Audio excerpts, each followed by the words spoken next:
ಪುಟ್ಟ ಗೌರಿ ಮದುವೆ ಭಾಗ 55. ಕನ್ನಡ ಲೆಕ್ಚರರ್ ಕ್ಲಾಸ್ಗೆ ಎಂಟ್ರಿ ಕೊಟ್ಟು ನಿನ್ನೆ ಮಾಡಿದ್ದ ಪದ್ಯವನ್ನು ಹೇಳಲು ಎಲ್ಲ ಮಕ್ಕಳಿಗೂ ಹೇಳುತ್ತಾರೆ. ಆದರೆ ಅವರ್ಯಾರೂ ಹೇಳೋದಕ್ಕೆ ಬರದೆ ಸುಮ್ಮನೆ ಕುಳಿತಿದ್ದರು. ಆಗ ಕೋಪಗೊಂಡ ಲೆಕ್ಚರರ್, ಏನು ಎಲ್ಲ ಹಾಗೆ ಸುಮ್ಮನೆ ಕೂತಿದ್ದೀರಾ? ಬಾಯಿ ಬಿಟ್ಟು ಮಾತಾಡಿ, ನೋಡ್ಕೊಂಡು ಹೋದಕ್ಕಾದರೂ ಬರುತ್ತೆ ತಾನೇ?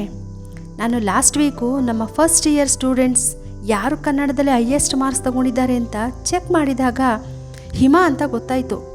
85% ಮಾರ್ಕ್ಸ್ ತಗೊಂಡಿದ್ದಾಳೆ.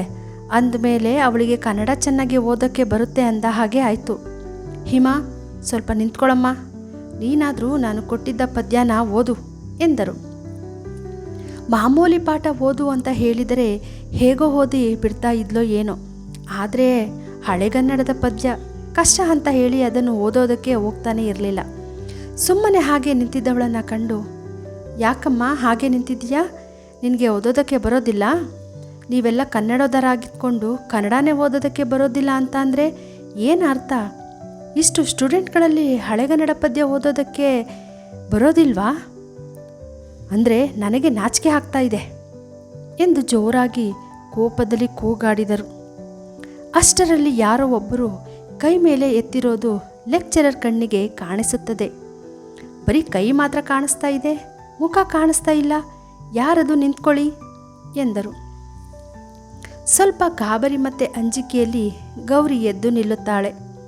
ಗೌರಿಯ ಕಡೆ ಆಶ್ಚರ್ಯದಿಂದ ನೋಡುತ್ತಾ, ಯಾರಮ್ಮ ನೀನು?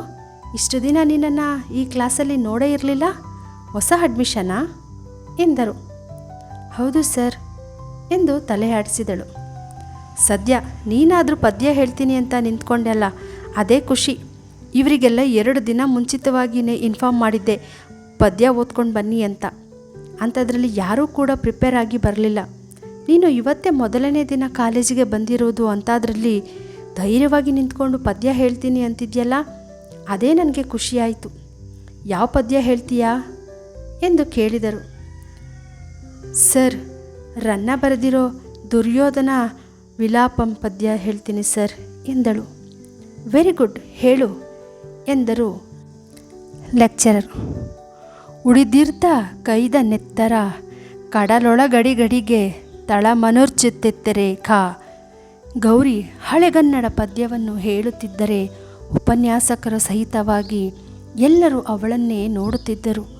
ಪದ್ಯ ಹೇಳಿ ಮುಗಿಸಿದ ಗೌರಿ, ಈ ಪದ್ಯದ ಅರ್ಥ ಇಷ್ಟೇ: ದುರ್ಯೋಧನ ವಿಲಾಪಂ ಅಂದರೆ ದುರ್ಯೋಧನನ ಶೋಕ ಅಂತ ಅರ್ಥ.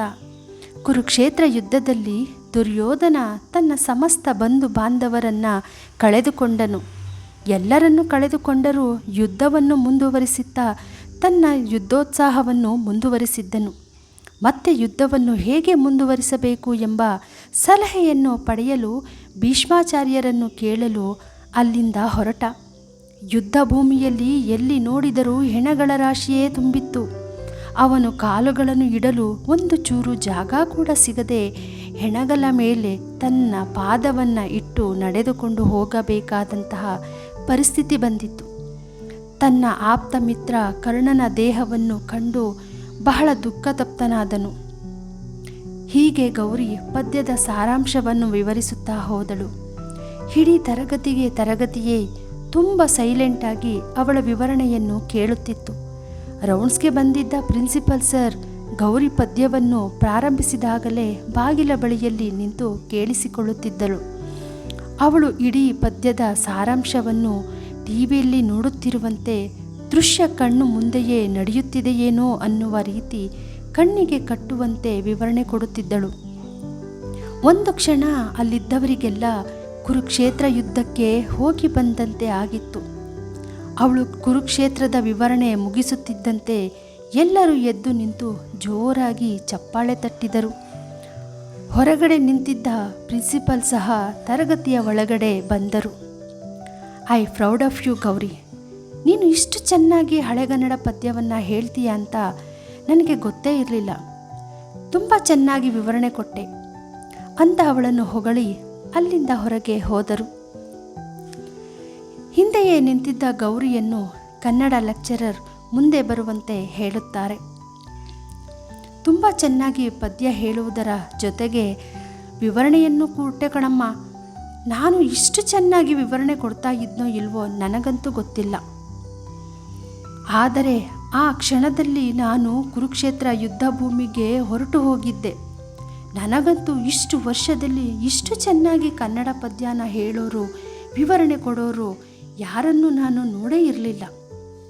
ನನಗಂತೂ ತುಂಬ ಖುಷಿಯಾಯಿತು. ಅಂದ ಹಾಗೆ ನೀನು 10ನೇ ತರಗತಿನಲ್ಲಿ ಕನ್ನಡದಲ್ಲಿ ಎಷ್ಟು ಮಾರ್ಕ್ಸ್ ತಗೊಂಡಿದ್ಯಾ ಎಂದರು. ಆಗ ಗೌರಿ 125 ಮಾರ್ಕ್ಸ್ ಸರ್ ಎಂದಳು. ಅಲ್ಲಿ ಕುಳಿತಿದ್ದ ವಿದ್ಯಾರ್ಥಿಗಳೆಲ್ಲ ಏನು 125ಕ್ಕೆ 125 ಹಾಂ ಅಂತ ಎಲ್ಲರೂ ಆಶ್ಚರ್ಯದಿಂದ ಉದ್ಗಾರ ತೆಗೆದರು. ವೆರಿ ಗುಡ್ ಕಣಮ್ಮ, ಕನ್ನಡದಲ್ಲಿ 125ಕ್ಕೆ 125 ತಗೊಂಡಿದ್ಯಾ ಅಂತ ಕೇಳಿ ತುಂಬ ಖುಷಿಯಾಯಿತು. ಅಂದ ಹಾಗೆ ಓವರಾಲ್ ಪರ್ಸೆಂಟೇಜ್ ಎಷ್ಟು ಎಂದು ಕೇಳಿದರು. 95% ಸರ್ ಎಂದಳು. ಅಂದರೆ ಇಡೀ ಕ್ಲಾಸ್ಗೆ ನಿಂದೆ ಹೈಯೆಸ್ಟ್ ಮಾರ್ಕ್ಸ್ ಅಂತ ಹೇಳುತ್ತಾ ಮತ್ತೊಮ್ಮೆ ಚಪ್ಪಾಳೆ ತಟ್ಟಿದರು. ನಿನ್ನಂಥ ಬ್ರಿಲಿಯಂಟ್ ಸ್ಟೂಡೆಂಟ್ಸ್ ನಮ್ಮ ಕಾಲೇಜಿಗೆ ಬೇಕು. ಇದೇ ಥರ ಎಲ್ಲ ಸಬ್ಜೆಕ್ಟಲ್ಲೂ ಮಾರ್ಕ್ಸ್ ತಗೊಂಡು ನಮ್ಮ ಕಾಲೇಜಿನ ಹೆಸರನ್ನು ಇನ್ನೂ ಎತ್ತರಕ್ಕೆ ಬೆಳೆಸು.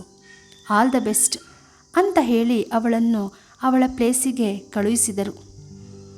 ಅಷ್ಟರಲ್ಲಿ ಕನ್ನಡ ಪೀರಿಯಡ್ ಮುಗಿದಿತ್ತು. Next maths period. ಸರ್ ಬಂದವರೇ ಬೋರ್ಡ್ ಮೇಲೆ ಕೆಲವೊಂದಷ್ಟು ಪ್ರಾಬ್ಲಮ್ಸ್ಗಳನ್ನು ಬರೆದರು. ಅವುಗಳು ಏನು ಹೊಸ ಪ್ರಾಬ್ಲಮ್ಸ್ ಅಲ್ಲ, ಈಗಾಗಲೇ 10ರಲ್ಲಿ ಇವರು ಬರೆದಿದ್ದ ಪ್ರಾಬ್ಲಮ್ಸ್ಗಳೇ ಆಗಿದ್ದವು. ಆಗಲೂ ಸಹ ಗೌರಿ ಮ್ಯಾಥ್ಸ್ ಸರ್ ಕೊಟ್ಟಿದ್ದ ಪ್ರಾಬ್ಲಮ್ಸ್ಗಳನ್ನು ಕೇವಲ 10 ನಿಮಿಷದಲ್ಲಿ ಸಾಲ್ವ್ ಮಾಡಿಕೊಂಡು ತೋರಿಸಿದಳು. ಗೌರಿ ಬೇಗ ಹೋಗಿದ್ದನ್ನು ನೋಡಿದ ಹಿಮಾ ಕೂಡ ಅವಳ ಹಿಂದೆಯೇ ಪ್ರಾಬ್ಲಮ್ ಸಾಲ್ವ್ ಮಾಡಿಕೊಂಡು ಹೋದಳು. ಗೌರಿ ಮಾಡಿದ್ದ ಎಲ್ಲ ಲೆಕ್ಕಗಳು ಕೂಡ ಕರೆಕ್ಟಾಗಿ ಇದ್ದವು. ಆದರೆ ಹಿಮಾ ಮಾಡಿದ್ದ ಲೆಕ್ಕಗಳಲ್ಲಿ ಅರ್ಧಕ್ಕೆ ಅರ್ಧ ತಪ್ಪೇ ಇದ್ದವು. ಅದನ್ನು ನೋಡಿದ ಸರ್, ಏನಮ್ಮ ಹಿಮಾ, ನಾನು 10ರಲ್ಲಿ ಮ್ಯಾಥ್ಸಲ್ಲಿ 85 ಮಾರ್ಕ್ಸ್ ತಗೊಂಡಿದ್ದೀನಿ ಅಂತ ಹೇಳಿದೆ, ಇಲ್ಲಿ ನೋಡಿದ್ರೆ ಇಷ್ಟು ಸಿಂಪಲ್ ಲೆಕ್ಕಗಳು ಮಾಡೋದಕ್ಕೆ ಬರಲಿಲ್ಲ ನಿನಗೆ? ಈ ಹುಡುಗಿ ನೋಡು, ಇವತ್ತೇ ಫಸ್ಟ್ ಡೇ ಬಂದಿರೋದು ಕಾಲೇಜ್ಗೆ. ನಿಮಗೆ ಈಗಾಗಲೇ ಈ ಪ್ರಾಬ್ಲಮ್ಸ್ನ ಹೇಗೆ ಸಾಲ್ವ್ ಮಾಡೋದು ಅಂತ ಹೇಳ್ಕೊಟ್ಟಿದ್ದೀನಿ, ಅಂಥದ್ರಲ್ಲಿ ಇಷ್ಟೊಂದು ರಾಂಗ್ ಮಾಡಿದ್ಯಾ? ಇನ್ನು ಉಳಿದವರಂತೂ ತಮಗೂ ಅದಕ್ಕೂ ಸಂಬಂಧನೇ ಇಲ್ಲ ಅನ್ನೋ ರೀತಿ ಸುಮ್ಮನೆ ಕೂತಿದ್ದಾರೆ ಎಂದರು.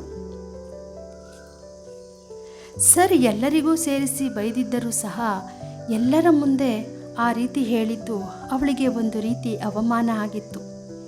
ಇವಳು ಎಲ್ಲ ಲೆಕ್ಕನೂ ಕರೆಕ್ಟಾಗಿ ಮಾಡಿದ್ದಕ್ಕೆ ತಾನೇ ಸರ್ ನನಗೆ ಬೈದಿದ್ದು.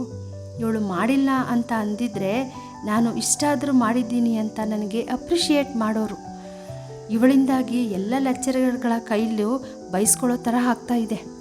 ಇದು ಹೀಗೆ ಮುಂದುವರೆದರೆ ಈ ಗೌರಿನೇ ಕಾಲೇಜ್ ಕ್ವೀನ್ ಆಗಿಬಿಡ್ತಾಳೆ ಅಷ್ಟೆ. ಆದಷ್ಟು ಬೇಗ ಇವಳಿಗೆ ಇಲ್ಲಿಂದ ಗೇಟ್ ಪಾಸ್ ಕೊಡಬೇಕು ಎಂದು ತನ್ನ ಮನಸ್ಸಿನಲ್ಲೇ ಅಂದುಕೊಂಡು ತನ್ನ ಜಾಗದಲ್ಲಿ ಬಂದು ಕುಳಿತುಕೊಂಡಳು ಹಿಮಾ. ಅಂದ ಹಾಗೆ ನಿನ್ನ ಹೆಸರೇನಮ್ಮ ಎಂದರು ಮ್ಯಾಥ್ಸ್ ಸರ್. ಗೌರಿ ಅಂತ ಸರ್ ಎಂದಳು. ಓ, ನೀನೇನ ಗೌರಿ ಅಂದರೆ?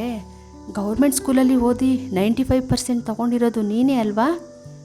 ನಾನು ಇಲ್ಲಿಗೆ ಬರೋಕ್ಕೂ ಮುಂಚೆ ನಿಮ್ಮ ಕನ್ನಡ ಸರ್ ಮತ್ತು ಪ್ರಿನ್ಸಿಪಲ್ ಸರ್ ನಿನ್ನ ವಿಚಾರನೇ ಮಾತಾಡ್ತಾ ಇದ್ದರು. ನಾನು ಎಲ್ಲೋ ಕನ್ನಡ ಮೀಡಿಯಮಲ್ಲಿ ಓದಿರೋದ್ರಿಂದ ಕನ್ನಡದಲ್ಲಿ ಮಾತ್ರ ನೀನು ತುಂಬ ಫಾಸ್ಟ್ ಇರ್ತೀಯಾ ಅಂತ ಅಂದ್ಕೊಂಡಿದ್ದೆ. ಆದರೆ ಮ್ಯಾಥ್ಸಲ್ಲೂ ಕೂಡ ನೀನು ತುಂಬ ಫಾಸ್ಟ್ ಇದೆಯಾ ಬಿಡು. ಬೋರ್ಡ್ ಮೇಲೆ ಬರೆದಿರೋ ಪ್ರಾಬ್ಲಮ್ಸ್ನ ನೀನು ಹೇಗೆ ಸಾಲ್ವ್ ಮಾಡಿದೆ ಅನ್ನೋದನ್ನು ಇವರಿಗೂ ಸ್ವಲ್ಪ ಹೇಳ್ಕೊಡು ಎಂದರು.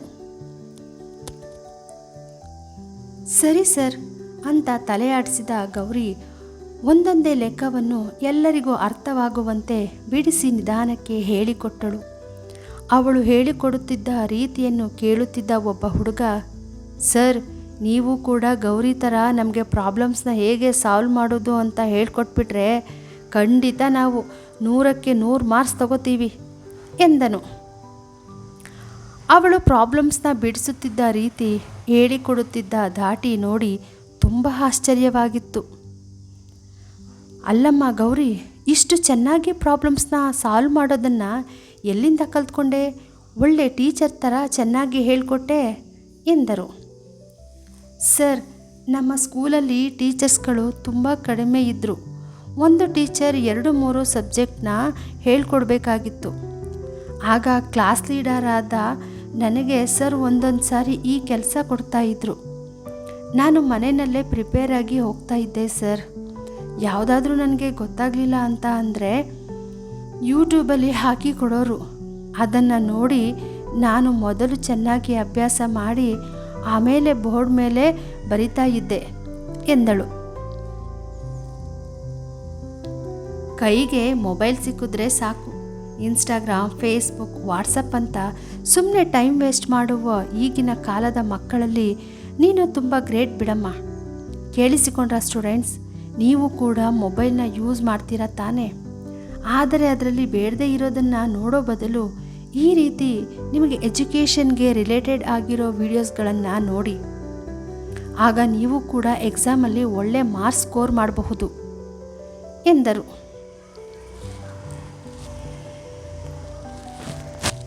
ಅಂದಿನ ಎಲ್ಲ ಪೀರಿಯಡ್ಗಳು ಮುಗಿದು ಸ್ಟೂಡೆಂಟ್ಗಳು ಎಲ್ಲರೂ ತರಗತಿಯಿಂದ ಹೊರಗೆ ಬಂದರು.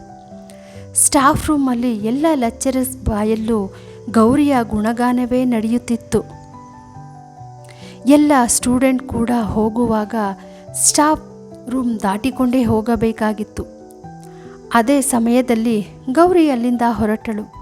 ಆಗ ಕನ್ನಡ ಲೆಕ್ಚರರ್ ಅಲ್ಲಿ ಲಂಗ ದಾವಣಿ ಹಾಕ್ಕೊಂಡು ಹೋಗ್ತಾ ಇದ್ದಾಳಲ್ಲ, ಅವಳೇ ಗೌರಿ ಅಂದರೆ ಅಂತ ಉಳಿದ ಲೆಕ್ಚರರ್ಸ್ಗಳಿಗೆ ತೋರಿಸಿದರು. ಆ ಹುಡುಗಿನ ನೋಡಿದ್ರೆ ಹಳ್ಳಿಯವಳ ಥರ ಕಾಣಿಸ್ತಾ ಇದ್ದಾಳೆ, ಆದರೂ ಇಂಟೆಲಿಜೆಂಟ್ ಇದ್ದಾಳೆ ಬಿಡಿ ಎಂದರು. ತಮ್ಮಲ್ಲೇ ಮಾತನಾಡಿಕೊಳ್ಳತೊಡಗಿದರು. ಅವರು ಮಾತನಾಡಿಕೊಳ್ಳುತ್ತಿದ್ದುದು ಹಿಂದೆಯೇ ಬಂದ ಹಿಮಾ ಮತ್ತು ಅವಳ ಫ್ರೆಂಡ್ಸ್ಗಳ ಕಿವಿಗೆ ಬಿದ್ದಿತ್ತು. ಹಿಮಾಳನ್ನು ಮತ್ತಷ್ಟು ಉರಿಸುವ ಸಲುವಾಗಿ ಅವಳ ಫ್ರೆಂಡ್ಸ್ಗಳು ಸಹ ಮಾತನಾಡಲು ಶುರು ಮಾಡಿದರು. ನೋಡಿದ್ಯಾ ಹಿಮಾ, ಬಂದ ಮೊದಲನೇ ದಿನವೇ ಆ ಗೌರಿ ಹೇಗೆ ತನ್ನ ಹವಾ ಇಟ್ಟಿದ್ದಾಳೆ ಅಂತ. ನೋಡು, ಎಲ್ಲರಿಗೂ ಸೆಂಟರ್ ಆಫ್ ಅಟ್ರಾಕ್ಷನ್ ಆಗಿಬಿಟ್ಲು. ಈಗ ಎಲ್ಲ ಲೆಕ್ಚರರ್ಸ್ಗಳ ಬಾಯಲ್ಲೂ ಬರೀ ಗೌರಿದೇ ಜಪ ಅಂತ ಹೇಳುತ್ತಾ ಅವಳ ಕೋಪವನ್ನು ಇನ್ನೂ ಹೆಚ್ಚು ಮಾಡಿದರು. ಹಾಗಿದ್ರೆ ಹಿಮಾ ಗೌರಿನ ಓಡಿಸೋದಕ್ಕೆ ಯಾವ ಪ್ಲ್ಯಾನ್ ಮಾಡ್ತಾಳೆ ನೀವು ತಿಳ್ಕೋಬೇಕು ಅಂತ ಅಂದರೆ ಮುಂದಿನ ಸಂಚಿಕೆಯನ್ನು ವೀಕ್ಷಿಸಿ. ಹಾಗೆ ನಿಮಗೆ ಕತೆ ಇಷ್ಟವಾಗಿದ್ದಲ್ಲಿ ದಯವಿಟ್ಟು ಲೈಕ್ ಮಾಡಿ, ಕಮೆಂಟ್ ಮಾಡಿ, ನಿಮ್ಮ ಸ್ನೇಹಿತರಿಗೂ ಶೇರ್ ಮಾಡಿ. ಹಾಗೆ ಸಬ್ಸ್ಕ್ರೈಬ್ ಮಾಡೋದನ್ನು ಮರಿಬೇಡಿ. ನಿಮ್ಮ ಪ್ರೋತ್ಸಾಹದ ನಿರೀಕ್ಷೆಯಲ್ಲಿ ಎಲ್ಲರಿಗೂ ತುಂಬು ಹೃದಯದ ಧನ್ಯವಾದಗಳು.